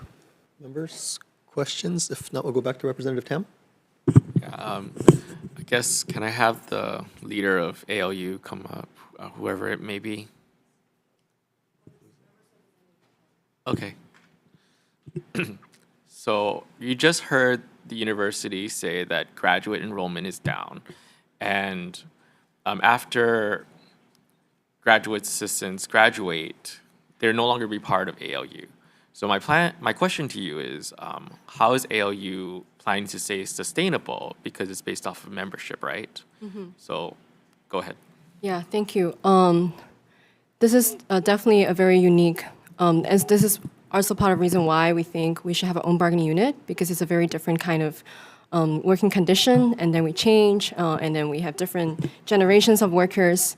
I want to say that we are very active in recruiting new members. Currently on our EC board, we have 25 executive committee members, and more than half of them were just newly recruited from last semester. And so I think there is definitely a serious commitment and excitement from incoming students that are trying very hard to make our own union and fighting for our future workers. And on the other hand, we also, this semester, started to have different department heads or liaison roles. So I think we are very capable of mobilizing and getting new recruitments. And this is just part of, this is normal for graduate unions to do this, do recruitment and get new members every year. Okay. So you're saying that by establishing ALU as a collective bargaining, it would actually be helpful for recruitment and enrollment, correct? Yes. Okay, thank you. Thank you. Okay, Chair. Thank you, Vice Chair. NEA, are they still online? Yes, I am. Maybe. All right, you mentioned a number of other states have unionized GAs. Has that always come with a new bargaining unit, or have they ever been placed in an existing bargaining unit? There are cases where graduate employees have been at the beginning, at the formation of the unit, been considered in a wall-to-wall environment. Rutgers University comes to mind immediately. But in most cases, graduate workers do have their own independent union. And I think it's important to also say that when grad workers are lumped in with other academic-facing workers, when those workers are their bosses, are their managers, they tends don't worry, that's not happening. Okay. But what's wall? Sorry, you said wall to wall in Rutgers? Wall to wall. So Rutgers, every academic facing worker at Rutgers I think every single one, are under one giant unit, but all of them negotiate unique portions of their contract. Okay. So it's a university-wide system for this one. So one of have graduate assistants in other states ever been placed in an existing bargaining unit and stayed there? I cannot speak to that with absolute confidence, but not in my modern memory. I would have to go back and really look and find an example of that for you. That is not the norm. Okay, if you could just confirm that by email after Absolutely. this, I appreciate it. I have a question for ALU. So I'm a little concerned that, well, I fully understand your concern right now that sometimes grad assistants are not able to bring up certain grievances or don't feel comfortable bringing up certain grievances with their professors that they work under because that professor might be the only one in the field. There could be some kind of backlash or retaliation, I would say, even if it's subtle and not picked up by others. So I very much sympathize with that. I'm wondering, though, with a union, if you have a separate grievance process, as far as I know, there's no way to do an anonymous grievance against someone.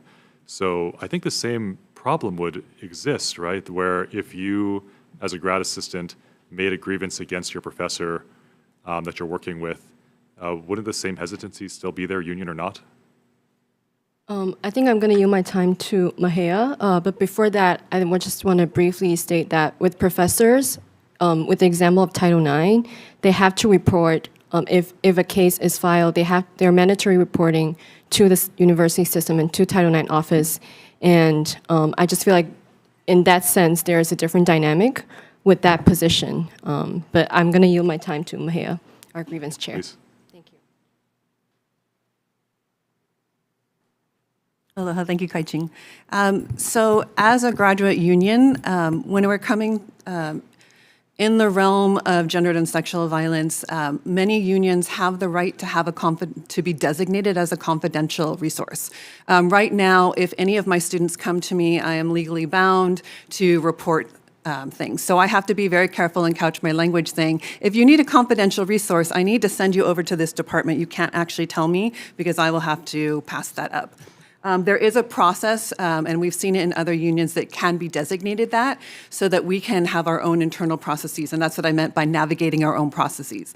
The other, when you talk about wouldn't folks still be reticent to bring up conflicts with their bosses? Well, of course.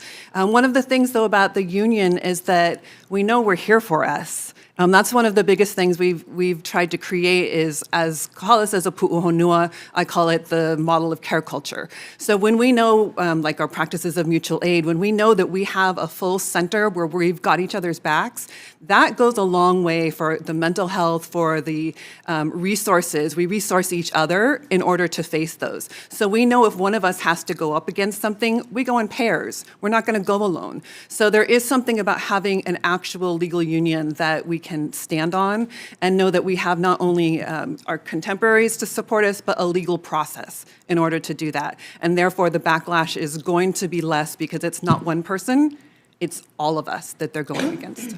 Okay, thank you. Other questions? Okay. Thank you. One for UH. I've been working with you folks for a little while now on this. I mean, we had met, I want to say over a year ago, regarding the grievance process, how specific your contracts are with graduate assistants and the enforcement of the maximum hours against who at the time you folks considered students first. I appreciate UH updating its grievance process after we talked. Do you have any update on the updating of on the expansion of the contracts that graduate students sign? Because when we last talked, it was just almost like a letter agreement. I do not. I probably will defer again to Dean Maeda. She would might know more about that. I know that UH did raise the minimum threshold last year for the salaries for graduate assistants, I think to the step 12 of the salary scale. Good. Also, if I could say just a word about the salary scale, if that's permissible. Thank you. So for 9-month employees, bless you, for faculty members in bargaining 7, the minimum salary for a full-time 9-month employee is $58,901. For a half-time GA, the maximum salary is $30,312. So it's more than half of what the minimum salary is. So there actually is some compression there. And also, I would say, if I could beg everyone's indulgence, I was a unionized graduate student in California 20 years ago, and we certainly value and appreciate the incredible service that our graduate students provide to the university. So I'll yield to Dr. Maeda. Thank you.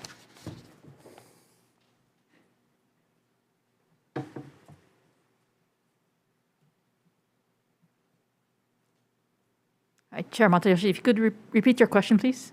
Yeah, I'm wondering if the contracts have been updated to be more specific for hourly maximums and whether the University of Hawaii is doing a better job at enforcing those hourly maximum. The letters are, we do have a template that we actually share now with the units. It does include language regarding if there are concerns of the graduate student that they are, in terms of their working environment or the supervision or anything related to that, that they can come to the graduate division to see me. If they have concerns, so that language is supposed to be in the letter. There are revisions that are going on with the letters of offer, and so that is still in progress. Okay. The units do issue their own letters that are signed by the deans. Is there a maximum hour working requirement in there right now? Yes, it is. The Okay. 20-hour about per week is in there, yes. And if a grad student reported that to you, you folks would enforce that? Or go talk to the professor? We would talk with whoever is the supervisor and what is happening in those 20 hours. There is sometimes some, I don't want to say confusion, but if the work is related to their academic research, so what's going to be their thesis or their dissertation, and if their GA-ship is heavily related to that, where their GA-ship is funding that research, there is some overlap between the work, the 20 hours that they're doing to put in for their assistantship, but it is also paying for the research that they're doing that they're going to use for their thesis or their dissertation. And for that, they take a directed reading, usually 699, unless they are in the designated thesis or dissertation course. And so that time would be in addition to the 20 hours if it is working on their specific thesis or dissertation. So there's some overlap for those experiences. Okay. If it's not, then it should be a little bit more clearer to the 20 hours. Okay. Thank you. Any ALU grad student want to respond? I just want one. But to I'm really concerned that UH honestly is allowing what it would consider students for years and now state employees to have their contracts violated kind of excessively without any repercussion. So yeah, please. just maybe from my personal experience, my name is Lucy. I'm a graduate student in the oceanography department and also a graduate assistant in the same office. And we do get this letter, and it does say that it's a 20-hour maximum. But if you are signing that, and then at the same time your professor tells you, they just put the 20 hours in because there has to be a number, but it can be whatever, then I don't think most, especially new students, especially international students, are going to be very inclined to go through some kind of process with university administration that they are not familiar with to try and fight for their rights. And I believe that with a union, that would look very different. Has anyone complained about the 20 hours? And I'd like to know someone who complained about it and what the effect was, or UH's reaction or response, I guess.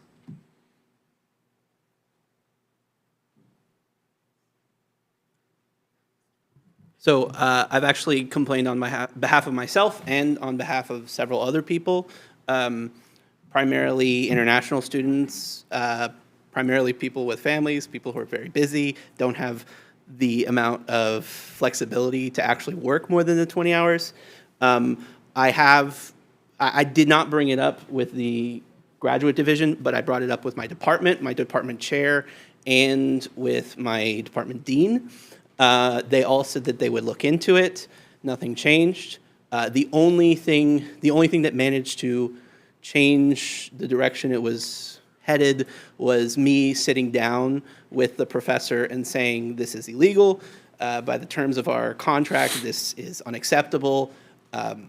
I refuse, essentially, to work more than the 20 hours. And it's really only my privileged position that has let me do that.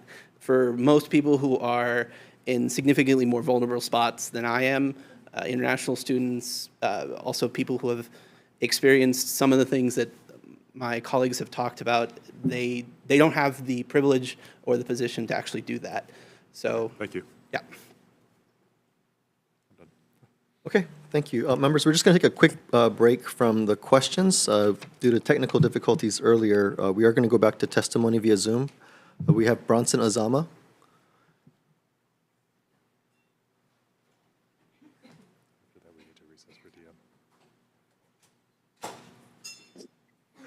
Aloha.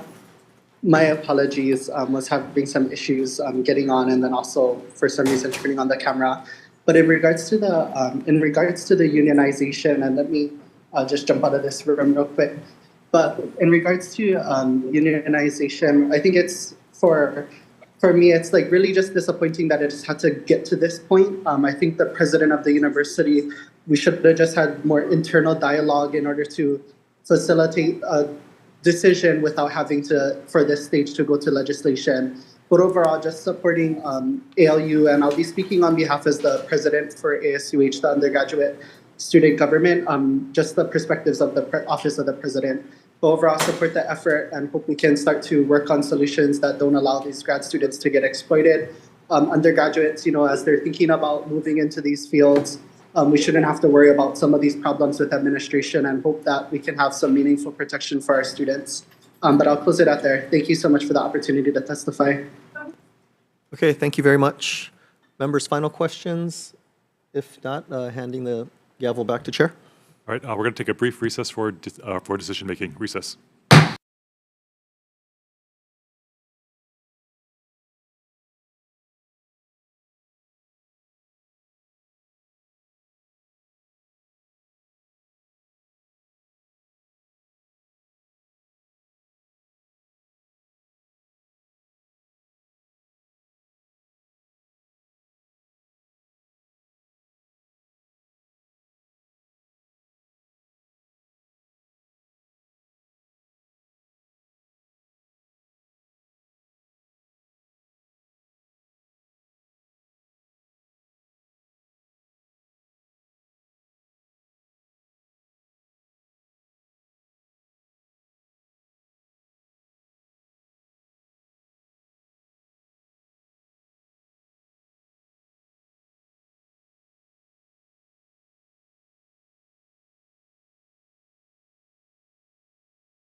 Reconvening the Committee on Labor and Government Operations. It is still Friday, February 2nd, 2024, in conference room 309.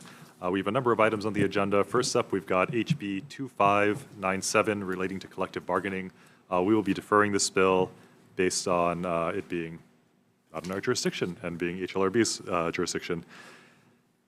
Next up, HB 2641 relating to appraisal management companies. Chair is in agreement that this is a very essential bill. So Chair's recommendation is to pass this along. Recommended to delete, per DCCA's testimony, to delete lines 4 and 5 on page 40. We're going to be changing it so it's not retroactively applied, instead starting on September 30th, 2024. We will be adopting Riva's testimony to replace those sections in the bill. I believe it's section 6 through 9, but whatever was in Riva's testimony, defecting the effective date to July 1st, 3000, and tech amendments for clarity, consistency, and style. Members, any comments? If not, Vice Chair for the vote. Thank you, Chair. Members voting on House Bill 2641, the Chair's recommendation is to pass with amendments. Chair and Vice Chair vote aye. Representative Capella? Aye. Representative Martinez? Aye. Representative Sayama? Aye. Representative Tam? Aye. And Representative Alcos, who is excused. Chair, your recommendation is adopted. Okay, thank you, members. Next up, we've got HB 2068 relating to psychologists. We are going to be deferring decision-making on this till next week, Tuesday, February 6th. Hopefully, the mandatory Monday meeting between DHERD and DOH will resolve this matter. Fingers crossed. Next up, HB 2069 relating to the Department of Accounting and General Services. We will be deferring this until further notice. We may pick this up at a later time if narrower language can be proposed that's acceptable to this committee. So hopefully we get that. Next up, HB 2330 relating to automatic external defibrillators, AEDs. As a lover of fast food, I am in strong support of this measure. We're going to be adding language, though, excluding state buildings where the lease terms specifically prohibit installation of AEDs, but I read a lot of commercial leases for my other job, and I've never seen that before. But we'll add that exclusion per the testimony. I'll be placing in the committee report the $75,000 approximate or estimated cost by DAGs. And I will also be noting in the committee report that there may be an ongoing maintenance cost. AED batteries need to be replaced every 2 to 5 years, so there is an ongoing cost to that. Defecting the date to July 1st, 3000, and tech amendments. Members, any comments? Okay, seeing none, Vice Chair. Okay, thank you, Chair. Members voting on House Bill 2330, noting the excused absence of Representative Alcos, who will be excused for the duration of today's decision-making. Anyone voting with reservations or nay? Seeing none, Chair, your recommendation is adopted. Thank you, members. Moving on to HB 2518 relating to health benefits. This is the EUTF bill. We will be deferring this, quite a complicated bill. I do think that attention needs to be paid to HRS 87A-33. I don't think we can work out the details yet. So we're going to be deferring this. I'm inviting EUTF, though, to work on this with me during interim so we can possibly get a better bill next year. But it basically amounts to an overpayment of agreed-on benefits. So what I'd want the bill to look like is bringing it down to just the agreed-upon benefits that retirees should be getting. Okay, moving on to HB 2519 relating to the Hawaii Employer Union Health Benefits Trust Fund Board of Trustees. We'll be deferring this measure. HB 2529 relating to a pilot program to fill vacancies. We will be deferring this measure. It seems like in the conversation between DOH and DHERD in the committee hearing that DHERD was amenable to allowing them to just review the applications. So I'm hoping that this will be taken care of outside of this committee and no legislation will be needed. Moving on to HB 2658 relating to the Department of Human Resource Development. Chair's recommendation is to pass this with a defective date, July 1st, 3000. Members, any questions or comments? Seeing none, Vice Chair for the vote. Thank you, Chair. Members voting on House Bill 2658, Chair's recommendation is to pass with amendments. Anyone voting with reservations or nay? Seeing none, Chair, your recommendation is adopted. Okay, thank you. Last on the agenda is HB 2720 related to collective bargaining. We will be deferring decision-making on this till February 6, 2024. This committee needs to meet with HLRB and work out some items with them. But we are intending to, our inclination right now is to pass this measure on Tuesday. All right. We are adjourned.